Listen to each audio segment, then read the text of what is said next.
একবার এই পথের দিকে তাকান, কেন জানি মনে হবে একটু দূরেই হারিয়ে যায়। পথটা যেন চুপচাপ বলে, কোথায় এত তারা, একটু থেমে দেখো আমায়, সবুজে ভরা পাড়া। দুই পাশে গাছের সারি, মাথার উপর খোলা আকাশ, ব্যস্ত জীবনের ফাঁকে এখানেই মিলে একটু নিঃশ্বাস। পিচের বুকে সাদা দাগ দূরে মিলিয়ে যায়, চেনা পথ অচেনা লাগে যখন মনটা চায়।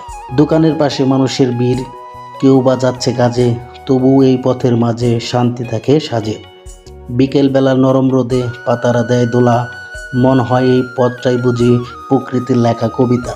গাড়ির শব্দ, মানুষের চলা, সবই জীবনের গল্প, তারই মাঝে প্রকৃতি যেন শোনায় নীরব অল্প। কিছু পথ গন্তব্যের জন্য, কিছু পথ স্মৃতির জন্য, আর কিছু পথ মনকে ভালো রাখার জন্য। তাই আজ যদি মনটা ক্লান্ত হয়, কোথাও যেতে হবে না, এমন একটি পথের পাশে কিছুক্ষণ দাঁড়িয়ে দেখুন, হয়তো আপনার অজান্তেও মনটা আবার হাসবে। ভিডিওটি ভালো লাগলে শেয়ার করে অন্যকে দেখার সুযোগ করে দিন। ধন্যবাদ।